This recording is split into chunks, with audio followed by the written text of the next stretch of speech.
Sağ gözümde rahatsız oldum. İzmir Karşıyaka Devlet Hastanesi'ne başvurdum. Orada katarak vardır gözünde dediler. Randevu verdiler bana. Ben de o gün gittim, ameliyat oldum. Sağ gözümde ameliyat oldum ve ameliyattan sonra bana bir tane kağıt verdiler. Şu kağıdı verdiler bana.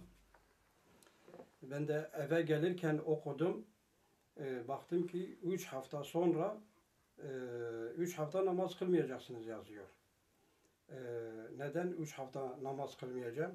Çünkü her türlü namaz kılınabilir. Göz hareketiyle, kalple, artık hangi şartlarda olursa olsun namaz kılabilirsin.